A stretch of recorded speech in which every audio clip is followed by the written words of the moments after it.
This is Grant Cameron, and good morning, good afternoon, good evening, wherever you are in the world tonight. I have two special guests with me today, Kosta Makreas and Hollis, Polk. And they are basically into the same sort of thing I'm into. They're into consciousness.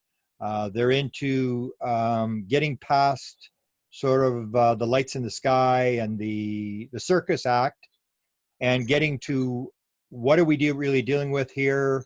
What's the message? And my two guests basically are with ETletstalk, which I've known about for quite a few years. And I've known it's a pretty major sort of CE5 contact sort of group.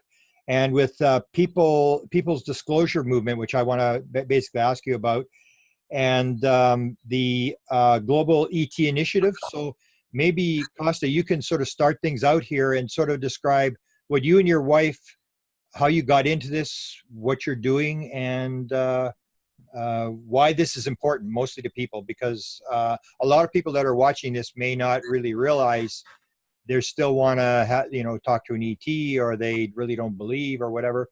Mm-hmm. So explain the importance of the consciousness aspect, which I think most people really don't understand. That's very spot on. And in our community, the ETletstalk community, we have a continuum of a range of interest. So with all the members we have, we try to have something for everybody. But basically, at its heart, this is a consciousness movement, a spiritual movement of growth and evolution and connection with, cosmic friends that we're just getting to know again. Just to give your viewers and listeners just a little bit of background about how we got into this, starting from current day, the ETletstalk community is about 25,000 people now in more than 100 countries. Wow. And what we emphasize is making daily, weekly, and monthly contact with what we call our star friends. They don't like to be called aliens, and it has to be called star friends, star people. So our community is active all over the world, and it's important that we establish these cosmic relations, or maybe reestablish them. So how did we get here to doing this? Hollis and I both have our individual stories, which then intertwine, and I'll try to be brief. Like many people out there, I, as a child, started off as someone interested in space. I had a telescope. I was interested in science fiction, in astronomy, and I picked up my first UFO book in the 60s, which was the result of the contactee movement of the 50s, and I was just enthralled. Couldn't get enough of that, because there was this book with a dome-shaped saucer, the classic thing, and all kinds of pictures inside.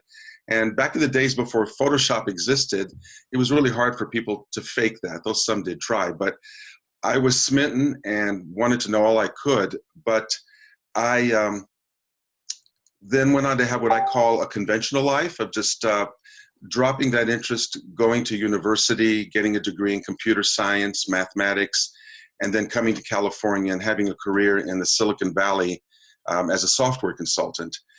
And that all changed in 2006 when I went to the internet, wondering, what's going on in the UFO field since I was a kid.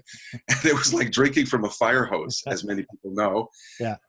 And I discovered that there were a group of people going to Mount Shasta, which is just north of here, about 4 hours from the San Francisco Bay Area, who were making contact with consciousness, with meditation. So I said to Hollis, would you like to come with me? This is kind of a new thing. It's a human-initiated contact. You don't wait passively around for something to happen. You initiate it, the CE5. And Hollis said to me, no. I've heard that. Yeah. No. So here's the thing. When I was a little kid, I was a complete NASA geek, right? I was a very small child when it started, and I remember John Glenn's first shot on the radio, right? Oh, wow. Because I wasn't even in school that afternoon, right? So, and I followed it, and I followed it long enough that I was really into it. I had scrapbooks, all this stuff, enough that I actually became an engineer. Wow. Right. engineering degree from Princeton. So, total geek. But, as NASA kind of dimmed in importance in the US, I kind of lost interest in, that certainly wasn't the kind of engineering I was doing.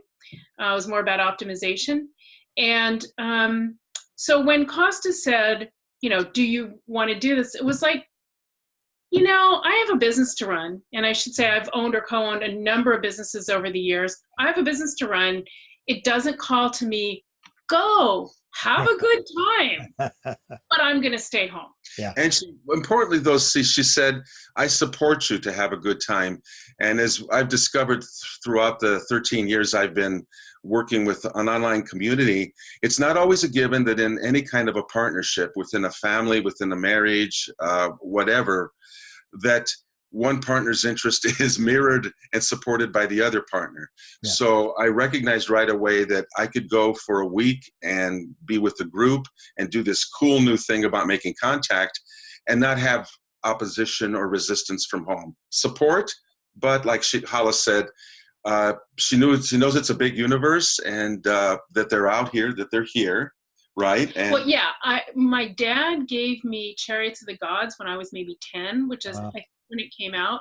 And so I read it and it was like, oh, of course, because it never made sense to me like that humans are the only conscious beings in the entire enormous universe. Yeah. It was like, oh, okay, I get it. Yeah, for sure. That's all true.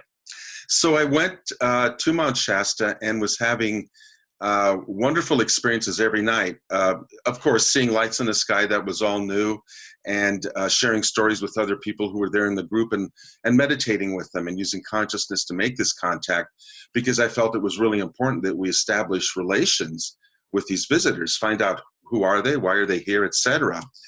But one thing, 2 experiences happened during that week that literally changed the course of my life, so that I'm working with ETletstalk, which I founded now. And I'll talk first about the experience that was an intersection with Hollis, which brings us to why both of us are sitting here instead of not being here and patting me on the head off screen going, I still support you, but this is not my thing. It's not my thing. And we'll try to make it short here, but it was my habit to call her every morning after being out the previous night and just tell her all the cool things that we were seeing, orbs in trees, beings on the ground energetically, of course, lights in the sky zipping about and flashing back at us, etc. So along about, I think, the 4th morning or maybe the 5th, when I rang her up, it was 6:30 in the morning and I knew exactly when she's having her coffee. And I was ready to start and tell her, here's what happened last night. Here's the cool thing. And she stopped me and said, wait a minute, I've got a story for you. And at that point, I kind of thought to myself, what could be cooler than what I saw last night? This better be good. And it was. So I'll let her tell what happened. Wow. So the night before, I had been sitting in bed reading, normal thing before I go to bed. And, it's like, it's time to go to sleep. So close up the book, put it on the nightstand, turn out the light. And when I face forward again to kind of scooch down into the bed to go to sleep, now, I should preface this by saying my night vision is really, really good. Like I see really well in the dark. So I'm looking in front of me and there are these 4 or maybe 5, I'll explain about that in a minute, little beings standing around the foot of the bed looking at me. Wow. They are translucent white, 3.5 to 4 feet tall, large heads, like skinny necks, skinny shoulders compared to the size of the head. I assume that they are bipedal, but I don't actually know because I can't see through the foot of the bed, right?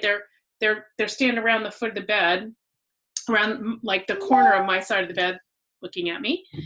And I hear telepathically, who are you? And there are these waves of love coming at me as I hear this. So while I am shocked, and I mean, like, I didn't know this was possible. Yeah. Is that your first experience ever, like UFO? Yeah. Wow. Yeah.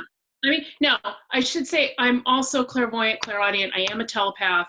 Okay. And that has been going on since I was a kid, although I've trained as well, and that's another, but this was not, like the visual here, not psychic. Can I ask a question about this? Because you get this idea where people think it's a random event and you have the thing. It's almost like the awakening. I was having a conversation with Joe Wood this morning. She was married to Ronnie Wood from the Rolling Stones, and they had this experience. And so I was talking to her about this awakening thing. Is that the way you see it now, that you had this, you've been in contact with this phenomena your entire life, and just at this point they sort of say, here we are, wake up, okay, it's time to wake up, and here we go? Or do you think it was, that's when it started? Or do you think that this goes back your whole life, that you're a lifer in this whole thing, that you've been with you all the time? Neither. So I think that, I mean, I definitely have guides, and I can tell you more about that, although that's not really germane now, that I have been talking to my whole life. Okay. Some of them I know used to be human, or at least inhabited human bodies. Some of them I really have no idea, right? I don't, and I mean, it didn't, like, I always assumed they had been human or higher dimensional beings, but it never occurred to me that any of them could have inhabited bodies from other places, right? It never occurred to me that they were what I would call star visitors. That never, I mean, today, like, I don't know, right? I don't know who these, I don't know who they are. Mm-hmm. So my impression though, was because of the who are you question, very sweet, was that they followed his thought to me. Wow. Right? He'd been thinking about me, like, I'm sure at night when he was out there, like, oh, I have to tell Hollis this tomorrow. I have to tell Hollis this tomorrow. And so they just showed up. And so they're sitting there, you know, and they're looking, who are you? And I mean, like, I was shocked. My mind doesn't ever go blank, and my mind went blank. For what seemed like a really long time, but, you know, was probably like 15 seconds or something, but it seemed like forever. Yeah. And I finally, when I got over there, I thought I should ask them something. And the only thing I could come up with, now I have a better question, but the only thing I could come up with was, where are you from? Mm-hmm. I mean, it's a better question, how did you get here? But oh well, best I could do at the time. So I think to them, where are you from? And the answer, and then this word forms very slowly in my mind. And what I have to say is, I was a NASA geek, but I never bothered to learn astronomy. Okay. Like, I would, you know, that's really actually fairly Earth-centric, right? Yeah. You know, moon, Earth, so, or back in the day it was, you know, today they're going farther, but back then that's all it was. So, this word forms in my mind very slowly. Arcturus. Wow. With that sing-song. Yeah. And I didn't know it. I had no conscious knowledge of what that was. It's possible that I heard it somewhere along the way. Like, it's possible, but I have no conscious memory. So the next morning when I'm telling this to Kosta, what I said to him, is that a place? And his answer was? I said, yeah, sure. It's a super red giant or a red giant star, you know, that is in Astronomy 101. But Hollis, never having been in Astronomy 101 or Astronomy 50 or 20 or whatever, yeah. honestly didn't know. And her describing this was so much more authentic, because I knew she did not have the kind of imagination that would conjure this up, she would hallucinate over, nor the kind of interest. Like she said, she had no interest in space, and yet here was this thing out of the blue happening to her, and she was seeing it normally and not psychically, which was also foreign. So I heard all this story. I gathered my jaw back up as I heard that, you know, from hitting the ground and going, that's amazing. And then she says to me something that she's held true with all these years. She says, next year, I'm coming with you. How did your event end? How did they leave, or did they just? They just kind of melted away. Like, they just dematerialized after, like, we stared at each other a while longer, and then they just dematerialized. I guess they got the answer they wanted or something. And then, you know, and one really cool thing, Years later, I met, Clifford Stone. Clifford Stone. And it was at a little conference, and we were both speakers, because mostly what I do is I teach psychic development, because that's a lot of how these contacts are made. So, and I'm trained in that, and I've been doing that for, 30 years probably, like before I had this context. Anyway, he had spoken, and then I had spoken, and he had a reason he couldn't be in my whole thing, and he came to apologize, and I started telling my story, because I don't normally even tell that. And he said, "Oh, I brought a painting. Another woman did this painting, and I thought I was going to use it in my talk, but I didn't. I guess I brought it for you." Wow. And he went and got a painting, and this other woman had seen the beings that I saw, only in more detail. Wow. And it was absolutely them. And he said, "Yes, we call these type 2 grays." Well, I mean, I didn't know. So. Fascinating. Yeah, so coming from someone like Clifford Stone, of who we adore, as do many people, and with a great reputation, and having been on crash retrieval teams and all that, when he said this is a type 2 gray, I figure, oh my God, he's got that manual, and he immediately recognized it. Just flip to page 50, look at grays, and there it was. Like, for him, that's like a day's work. Wednesday. It's a Wednesday, yeah. For us, it was like, oh, someone has validated this, who we respect, and who we just met. Yeah. And so anyway, that's the story of how we both segued into this. Can I ask you what your story was that she trumped with her story? What were you going to tell her? The other story. The other one was one night after we had finished as a group making contact and having a good productive night. Most of the group got in their cars and drove back to town. We were in a secluded spot near the base of Mount Shasta. About 10 of us still hung around in a clearing surrounded by forests there, still talking about the evening.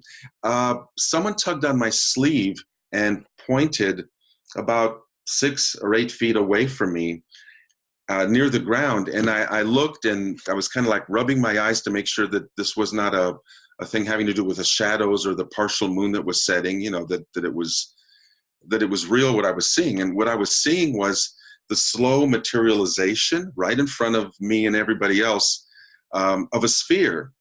I would say it was about 6 foot in diameter. For me, it was opaque and gray in color, and it became slowly more solid.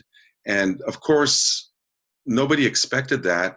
But hey, we had been doing contact all night, saying with our consciousness, we'd like to have contact. And here something was happening in a way we didn't expect.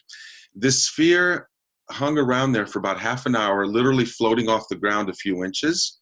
Wow. I thought of maybe going over and like touching it, and then thought better, as in, I don't know what kind of energy I'm dealing with. I'm already pretty close, and better just to be a little bit conservative about this.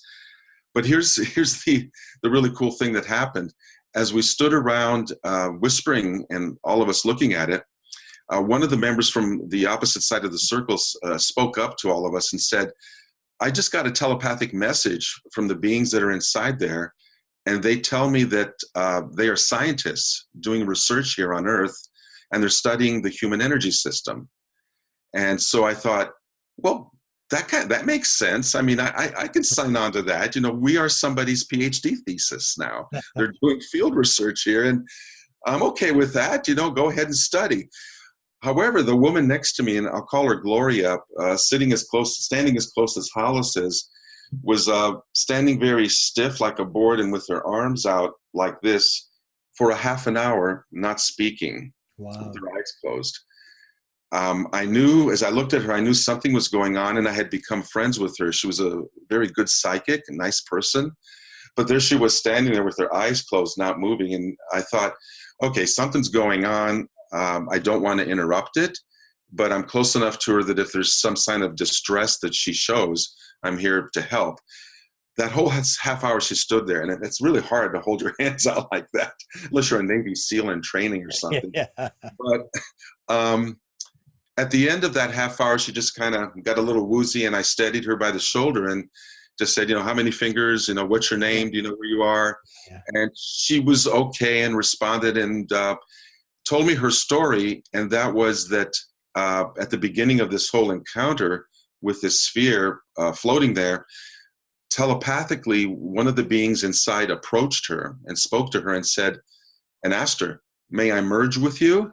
I would like to study your system, your energy system. Wow. Now, how many of us would not immediately flee, run for our car, our automobile, and head back to the hotel? Yeah. Many people would. I'd like to think that I wouldn't, but to this woman's credit, not only did she telepathically say yes, and again, remember, none of us know any of this is going on. It's like happening just to her. Yeah. All we see visibly is her standing there. So she said yes to the being, and she had the presence of mind to actually make a contract and said, I have 3 conditions. And you have to agree to those, otherwise we don't have a party here. And the first condition was that she remain aware of her surroundings, didn't want to be knocked out, and the being agreed.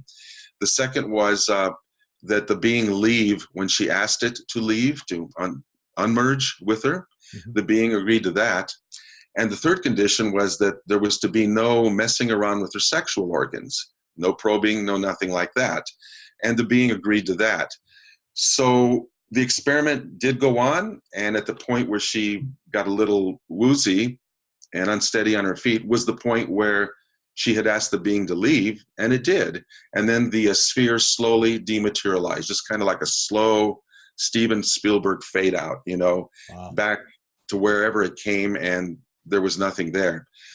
In that moment, I realized I had just had my first personal encounter with beings from another reality, another star system, and all the laws of physics I'd been taught basically said that what I just saw should not have happened. So that opened up my mind like this. Yeah. Because I was thinking, if this can happen once to me and I'm just an ordinary guy, then we don't know everything about the laws of physics, and this is not an exception, what just happened. So I said, I want more of this. This is changing my life. I would like to organize people to teach them to do what I did and to make their own contact. And that's how the People's Disclosure Movement was born. And I can talk more about that, or you can ask questions. Can you talk about, are you able to say, because at that time Stephen Greer is going, the Rama groups are going, what kind of protocol were they using? Can you say who you were with there, or who taught you, got you going? This was, I would rather not. Okay. For to protect the identities of people. But let me just say that CE5 is a generic term. I have found in the 13 years I've been growing and organizing the ETletstalk community that people will start out with a core of what I suggest be the protocol, but everybody customizes it. They'll add music, they'll add ritual, they'll add tones, they'll add this and that. But when you start yours, you're using their protocols, right? Because this is the first time you've seen this kind of thing. So right. You sort of start with their protocols, and then you adapt, add on, and and that's what I've done over the years. But what I tell people, Grant, at the very basis, it's all about frequency and vibration and consciousness. And I know you understand this. If you start with a core at the beginning of your communication with a core of goodwill, an open heart, an open mind, you don't need telescopes.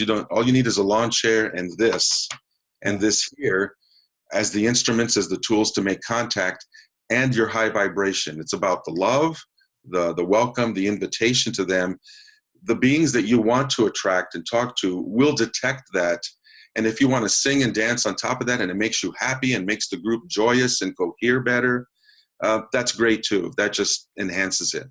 But at the very core, it is very simple. It's about your intention and your openness, and they'll detect that. They know where you live eventually in a good way, and they'll make that contact. So how do you raise the vibration? If that's the key, how is the vibration raised? Because you can see, like the group we were with was using mantras and oming, and people use different stuff. Is that basically what we're doing? Or because you have a situation where people can't make contact, and then you have to get yourself in that state. So what is the state, and how do you get in the state to allow them to interact with you? So obviously meditation. Yeah.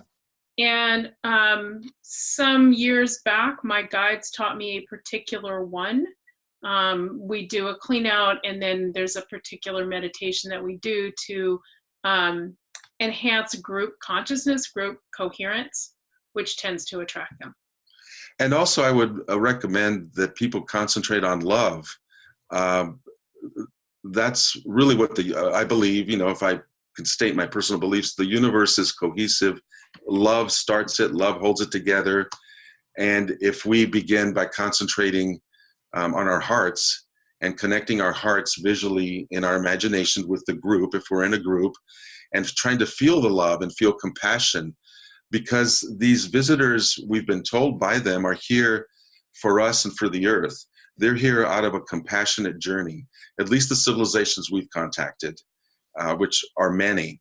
And so we're matching this love and compassion. And whatever makes you feel love, there's some people who will say, think of your favorite pet in your heart, or your favorite kid, or a beautiful piece of music, Sunset. or a sunset, something beautiful that makes you connected, feel connected to the universe and feel the awe and the grandeur of it. You're raising your vibration. And when you get a bunch of people doing that together, you've got some synergy going there, so that the whole group is doing that. If we had to pick like one line to sum it up, it's not about the lights in the sky, it's about the love on the ground. Yeah. And there is a connection, like you're using a different protocol earlier. It's almost like I'm writing a book on contact modalities, where it's like whatever your permission slip is, you're going into the same sort of field, and you're finding a way to dissociate, to link into that field and make the contact, right? Yeah, that's right. And contact modalities is a good word, because our friend Ray Hernandez, as you know, and his team have produced a wonderful tome with their research about the different contact modalities. So we cannot say that one size fits all for everybody. We're diverse human beings. However, what I'm trying to say is love and goodwill should be at the core of everything that we do, and everything we do with each other as humans. God help us that we all behave like that, but especially that the same love and goodwill that we would extend to our cosmic families, because they've told us they're families. Wow. And what I want to add to all this is that because I was so activated by my experience and what happened to Hollis, I knew that this is something I had to embark on. We did have telepathic conversations subsequent to this with star beings through Hollis, who was able to make the connection. And this is how really the People's Disclosure Movement was born, because they said to me, I asked them, what can I do to help? I'm all lit up about this. I want to help save the world. I want to play my role, do my little part. What can I do? And they said, would you create as many ET contact teams as possible in as many places as possible, as quickly as possible? And I thought, oh, yeah, I can try to do that. I'm an organizer, an activist from the 60s, and spiritual and political activist many, many years. So you're asking me to organize and grow something. I've got the internet as a tool, and that's all I needed was to get going. But then I asked them, what are we doing when we do this? And their response was, as more humans ask us to make this positive contact, it gives us permission, because we do work with human permission. We respect it. It gives us permission to appear in more places in the sky, or in more places where more humans will see us, thereby giving us even more permission to appear in more places. And eventually a tipping point will be reached, is what they said. And I said, okay, tell me about that tipping point. What does that mean? And the simple answer was, eventually so many people all over the world will have seen us, interacted with us, believe in us in a positive way, that no cover-up by any government, any institution will ever again be possible, because people will have made their own contact, taught others how to do it, and be their own authorities. The people won't believe what they're told. They'll believe what they saw and what their friends saw. And that's the People's Disclosure.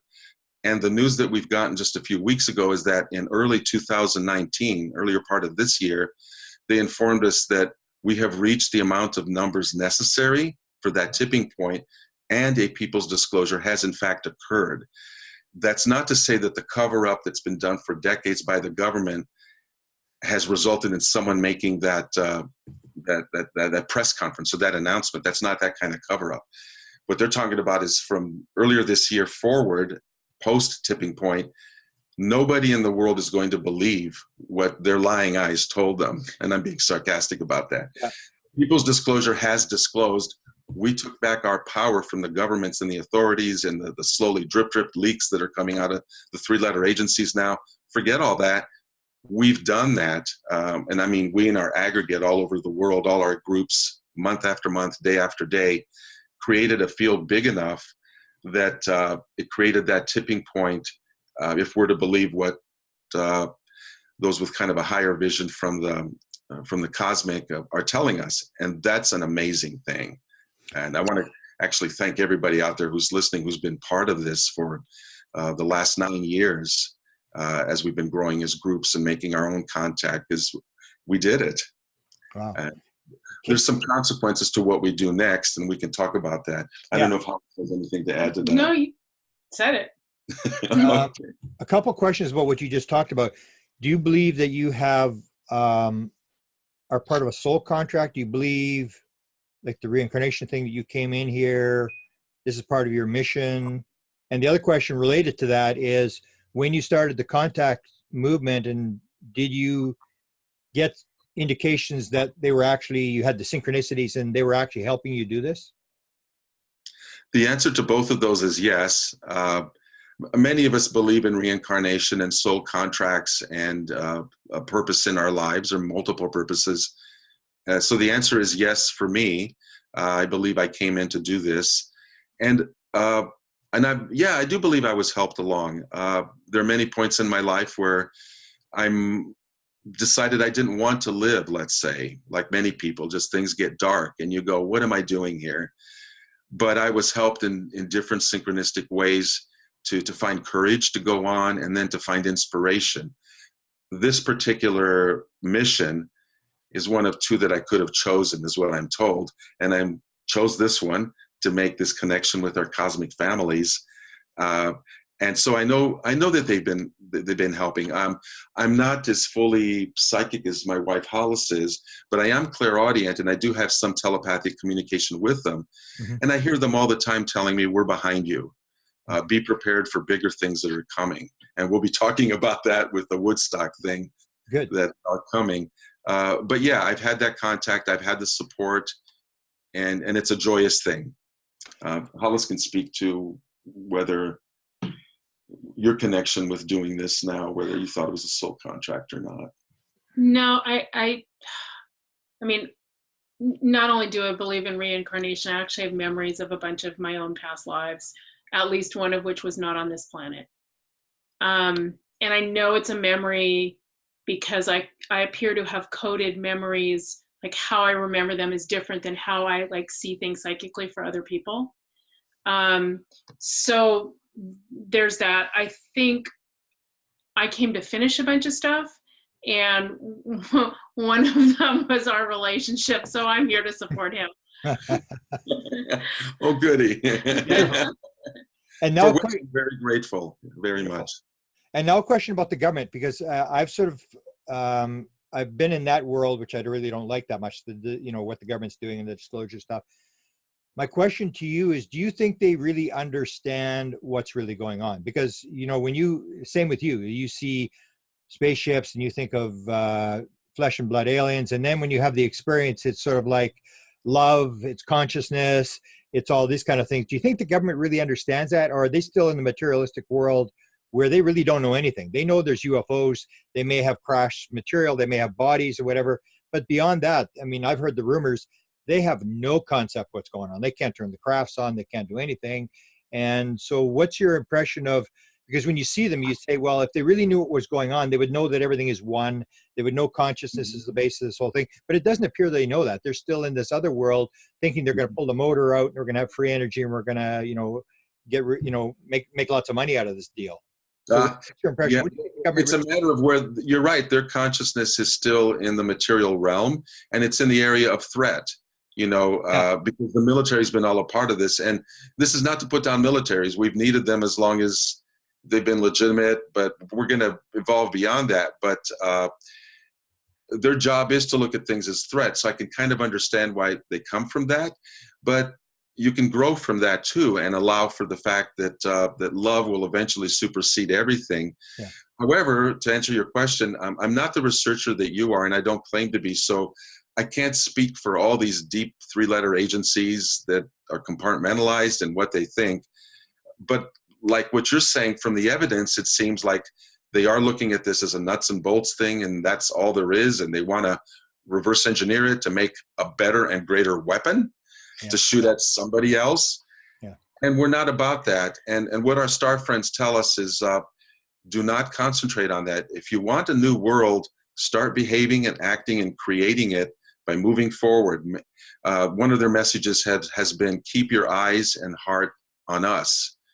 Because as more spiritually involved civilizations, we have something to learn that about the phases maybe they went through. Maybe they came to the brink of planetary annihilation like we have, and succeeded in not destroying themselves and going among the stars. So they're here maybe to give the same message, and which is why they say, keep your eyes and heart towards us.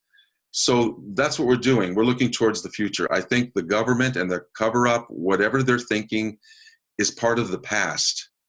And it's wonderful that researchers like you, Grant, have shown us, how they operate, what they think, because I think that's been really useful as a means of looking at that and saying, that's not what I want. Let me create what we want, which is now reunion with our cosmic families. One other message they gave us in 2010 was, do not think of us as gods.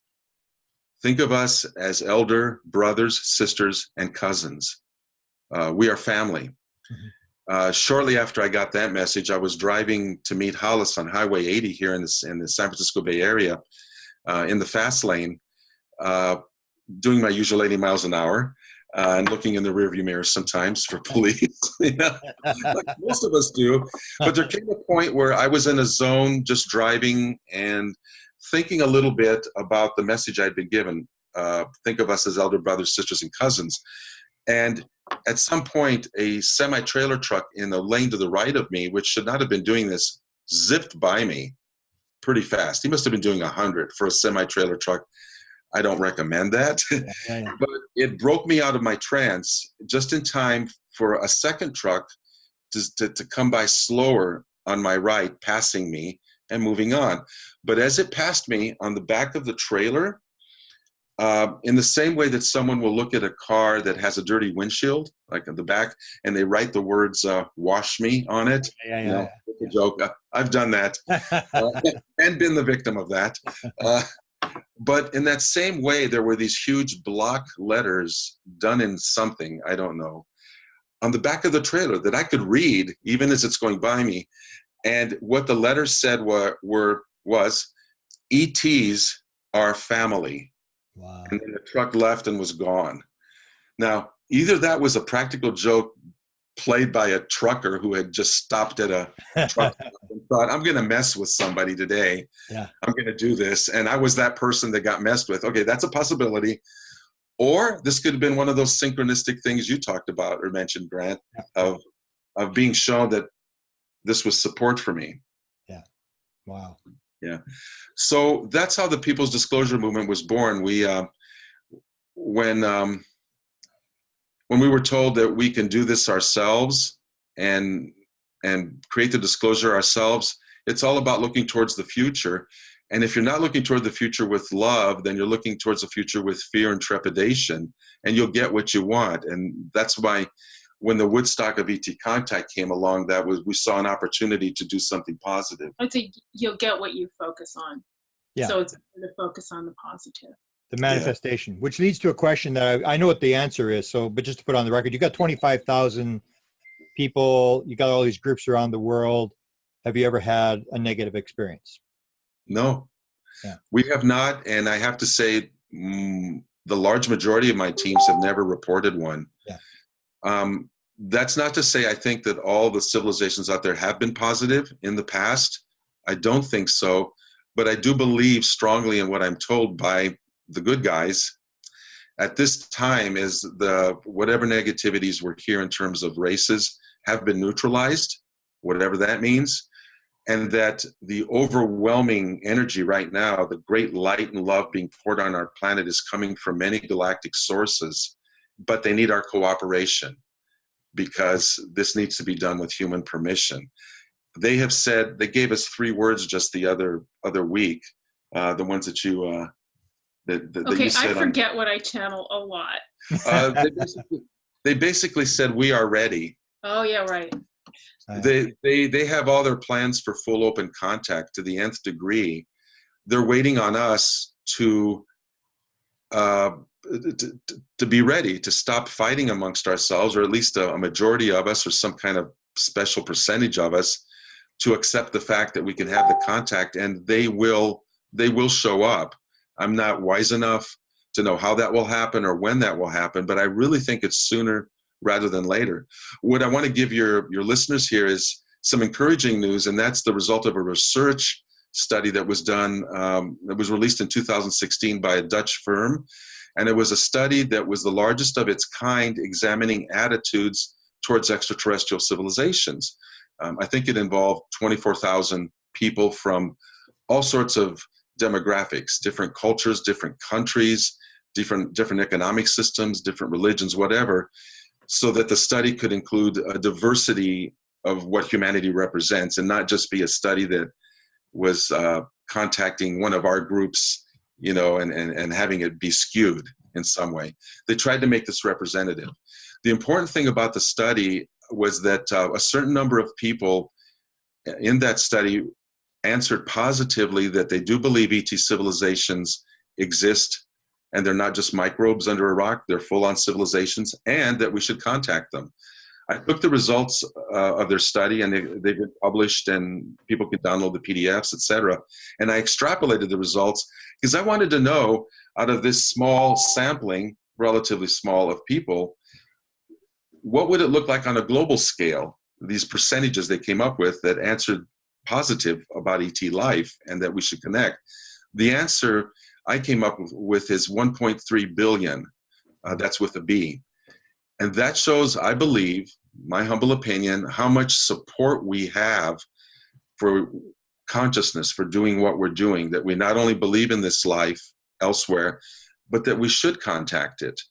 And that's what our movement now is about, and what the future really holds. And again, that's where I mentioned the Woodstock of ET contact, is we're working with that kind of energetic support of 1.3 billion people who agree. They may not all be making contact every night. The truth is, half of them are wondering where their next meal will come from. Yeah. You know, they're looking at the ground on their feet and wondering what's going to grow there that'll feed them. But their spirit and their heart is open to it. So anyway, we have great energetic support, and that's where the Woodstock of ET contact came along. Okay, so let's go to the future. Give me what you're planning to do and how people can get involved, and where you want to go from here. And I'm sure a lot of people will want to join you. Yeah, and we welcome a lot of people to do that. And Hollis is free to chime in when you have some information. Thanks to our friend Debs Buller, who has accomplished the thing that we talk about a lot in our community, and that is an ongoing communication with our star friends. That's what they want, and that's what they ask us to do when we make the contact. Telepathy is kind of like the universal language. So our friend Debs Buller, for a number of years, has had seamless and easy telepathic contact with what she calls star teachers, our star friends. They told us and asked us to create an event using consciousness where we focus as many people as possible across the world on creating a wave of love and peace throughout the planet. Now, this had an interesting genesis. Many people might be aware of the Storm Area 51 event that went viral on Facebook. It got something like 4 million clicks, going and interested. It was started as a joke by Maddie Roberts about let's storm Area 51 and free them aliens.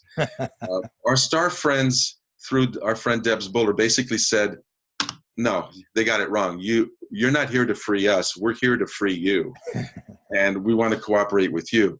So they asked us to take that event, which we do not condone, the way that it was mentioned, which storm the gates and free them aliens. There's no way that ET Let's Talk condones that. It's illegal. It's a stupid idea. But what that has turned into is something called Alien Stock, which will be apparently a music festival in the Area 51 area, put on by people. And we've been asked to focus for the 3 days, September 20 to 22nd of this year, 2019, during that festival, to get as many people as we can in meditation from wherever they are. They don't have to go to the Nevada desert there, but to join during those 3 days, focus on that area to make contact with the star friends that we know are there and with the humans on the ground, and start the wave of love from there. And then imagine it, the whole group just rippling that out over the entire earth. Peace and love to envelop the earth, heal the earth, create one consciousness that's positive and will help us with our transition into a golden age. As the star teachers were talking to us about this, they mentioned what Woodstock did in 1969, and I was 16 years old at the time, so even though I didn't attend it, I remember what a wave of love that created. 400,000 people that defined my generation, peace and love, that still has ripples to this day, even though many, many hippies have disappeared. It's the idea of what that Woodstock did.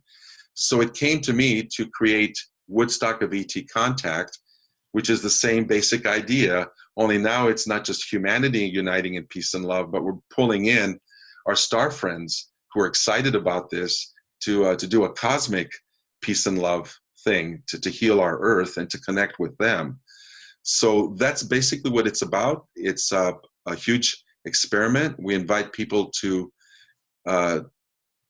once or more, as many times as they want during those 3 days, to join in.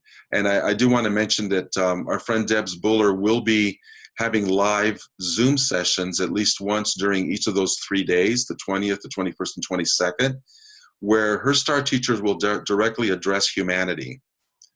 And we want people to come and join during those sessions. If you come to ETletstalk.com/Woodstock-contact/, you will be able to register there and give us your email address so we can keep you up to date on the times and events for things that we're doing and the progress.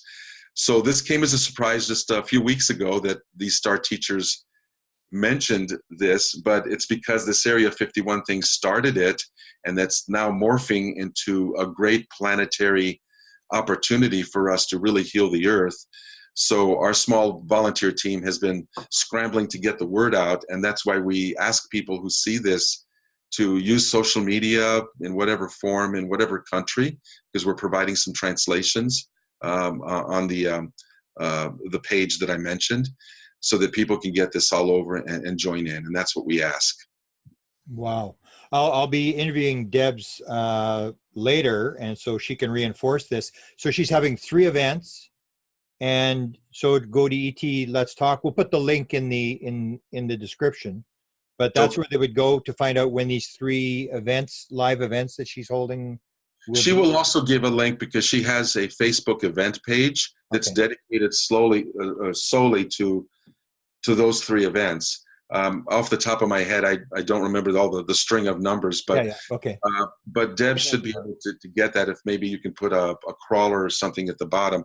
People can go directly to the Facebook. We'll also put it on the ET Let's Talk website, and it'll be on the URL that I mentioned, which is a little bit longer, ETletstalk.com/Woodstock-ET-contact.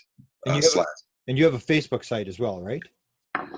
Yeah, we have a group page for people can just go to the Facebook search bar and put in the Woodstock of ET Contact, and our group page should come up, and they can join there with other people who are part of this.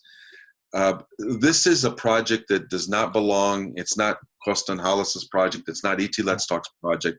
We've been asked to initiate it, get it rolling, push it forward. It's really humanity's mission here, And that's why we're asking people to open up their hearts and realize that if we can create a cosmic Woodstock that will have ripple effects into other dimensions across our planet and put positive thoughts and vibes out there, why not do it from the comfort of your living room? Join Debs, listen to what the star teachers say, do it as often as you want. Use your imagination, start at that focus in Area 51 and just always ripple it out. It's easy. I just had a funny image pop up.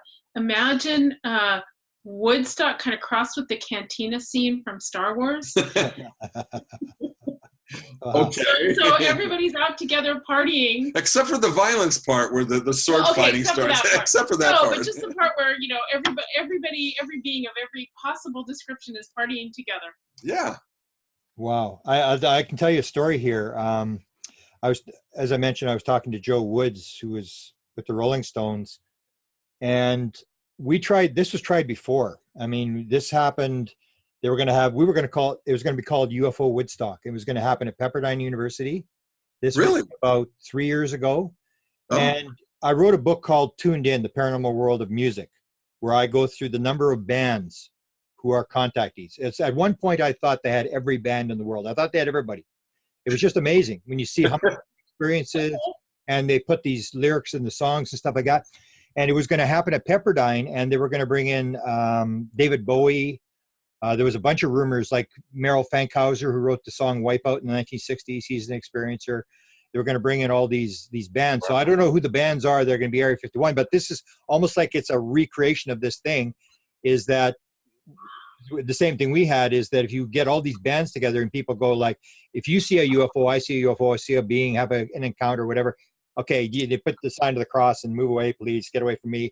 But if you know, if they find out that Ronnie Wood from the Rolling Stones saw a UFO, or John Lennon saw a UFO, then they go, really, what did you see? You know, and it's that idea of using that to our advantage. So what happened was that the guy that was running it was Michael Luckman out of New York City, and he had a stroke and died. And we've tried to revive this a couple of times to run it out of London or out of Toronto or out of California. So it's almost like you guys are bringing it back in with this idea of having it like this festive, using this to create this world consciousness thing where you get the right message out there. So congratulations. I mean, in terms of this happening, because this was thought about numerous times. I didn't know that. Wow. Yeah. We were going to call it UFO. Well, it was going to be called UFO Woodstock. And it was the same idea, is how it would revolutionize the world, where everybody would go, really? This is for real? And instead of the negative thing, you put the positive thing that people wouldn't realize. So do you know any of the bands that are coming there, or they're going to be? That's what I wanted to speak to. Our event, we're actually, as we speak, trying to connect with the organizers of Alien Stock, who are actually the boots on the ground, getting the bands and all that. We do not have a connection with them yet. Okay. Their event is separate, but we're overlaying ours in consciousness and meditation. Yeah. What I would love is, as we make a contact with Maddie Roberts, or I think I heard Jeremy Corbell and others are doing the actual organizing of bands. So if you know them, you can ask them the question of which bands are you getting there, because I don't know. Because I may be able to help in terms of, because I've got the list of the bands, and a lot of them would join this kind of thing. I mean, they would jump in. Oh my God! You've got 2.5 weeks to go. Well, Merrill Fankhauser's in California. He's up near halfway between LA and San Francisco. Oh, there you go. And I'm sure he's the guy that invented surf rock, and he's played with a lot of big bands. I mean, I'm sure he would jump in there if he knew this. And that's the thing, is it sort of spirals where the more you talk about it, the more it goes, and we get sort of help where these synchronicities happen. Yeah. It moves along. And I will send this on to Joe Wood with the Rolling Stones. I mean, even though if it comes next year, so if you do this year and it sort of turns out big where people like this sort of thing, then you do it next year, you can actually spend some time and you can actually bring in some big time name bands who decide I'd like to do this. That's wonderful. Wow. Because what our star teachers who initiated what we're doing, our part of it, have said is that this is just the beginning. This, what we're doing on September 20th to 22nd, there can be other follow-on events Yeah. in consciousness. So yeah, this is the first impulse. And I love what you're saying, Grant, because this is how things work, right? I don't have the connections you have. We know people you may not, but we come together in a spirit of goodwill and wanting to cooperate for the same goal of creating something bigger than us that's beautiful and wonderful that our planet and our species needs. Then we cooperate. And Hollis and I are obviously thrilled to hear. Yeah, synchronicities happen, and I think I can just see as soon as we get off this call, whatever, Kosta will be, heating up the keyboard. Yeah. So will I. I'll get moving right away, and I'll try to make the contacts and see who's available, who wants to play the game. A lot of people haven't got the time, but in terms of even knowing it, that they know this sounds like a good idea. I mean, I know people out of Toronto probably can't, but used to be big bands out of Toronto. I know this guy would come, but he may not in this year, but he may next year. He'll say, yeah, you're going to do this kind of thing. But here's the additional thing. There's what you're talking about, the physical presence of, physically getting a band there, given schedules. Yeah. The other part of it is that whoever can't make it, you can join in meditation. Yeah. When what we're doing is the virtual part. Sit in your living room, in your car, backstage, on a break, whatever, and join in. And on top of that is promotion. The people you talk to may not be able to come, but they have fans. Tell their fans that there's a group meditating. And they can join in virtually themselves, right? Maybe they can join in on the big screen. And I mean, who knows? Yeah, that's all. We'll see where it goes. I mean, we'll work for the next 24, 48 hours and see what we can do. And I know Jeremy Corbell. I can get stuff to him if he's arranging this. Okay. And it may be what you take, because that's what I said. I was even talking to Joe this morning, and I said, because she's interviewing a lot of these big name people like Robbie Williams. She re-interviewed a number of big name musicians, and she knows them. And it's that idea where the thing starts to swell and it sort of takes off on its own, where it could actually become a viral event, which actually changes the consciousness of the world. And it's almost like I sort of explain, sometimes people don't like the sort of circus aspect, and I say, no, I think there's a circus aspect. I think there is. I mean, that's why they have lights on the craft. And it's almost like I say, well, if you take a look at Jesus, I mean, if Jesus hadn't walked on water, healed people, fed 5,000 people, you wouldn't know who he is. So that's true. You do the circus. Jewish carpenter, yeah. So what? Once you get everybody at the concert and you get them in the circus, then you deliver the message. And they'll listen to those people where they may not listen to you and I. And it's however you got to get those people to hear the message. And so I'm really thrilled at what you're doing here, and I'll do whatever I can in the next few hours to see what.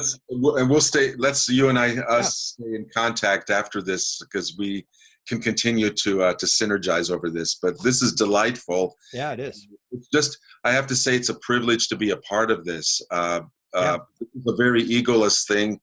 Like I said, it's not about me, Hollis, our group, or any one person.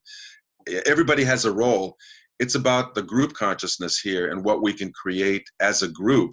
Mm-hmm. We have to demonstrate that we can cooperate again the way that Woodstock happened before, and do it again, just on a bigger scale, bigger than probably any of us ever dreamed of back in the day. Yeah. So this is thrilling, and we have a lot of help from our cosmic friends. Yeah, I always see it as I always describe to people. I say, if you actually realized what was going on here, the depth of the story, that it's beyond aliens and stuff, you'd realize you're playing in the Super Bowl of all stories. You're not out there, you're in the stadium, and you may be on the field, you may be the water boy, whatever, but you got to play in the biggest story of all times. And you should appreciate the fact that you're in the game and play as hard as you can to do what you can to advance down the field, or whatever analogy you want to use. So maybe to conclude, maybe give us the links again for people as to where they should go if they want to get involved with this. Yeah, the basic link is ETletstalk.com/Woodstock-ET-contact/. And you can register there. We'll get your email and you'll get on the list. You can also go to the Facebook group, the Woodstock of ET Contact. Put that in the search bar and it should come up. It's a public group, so you can just come right in. Okay, I was wondering if Hollis had anything to add. And let's rock. Let's rock. Let's do this. Let's rock and roll. Beautiful. I'm excited about this, and that's what it comes down to, is the excitement. You go from one excited moment to another. What can I do? That's the most exciting thing I can do in the next hour. And then an hour later, what's the most exciting thing I can do? And this is what it is. So just keep it going, and you'll stay on the right track. And as I agree with you, I think we'll get some help from people elsewhere that will help us and guide us along as to what to do. Yeah. Okay. Well, let's stay in touch then. Yeah, this is awesome. Thank you so much, Glenn, for the opportunity. Thank you.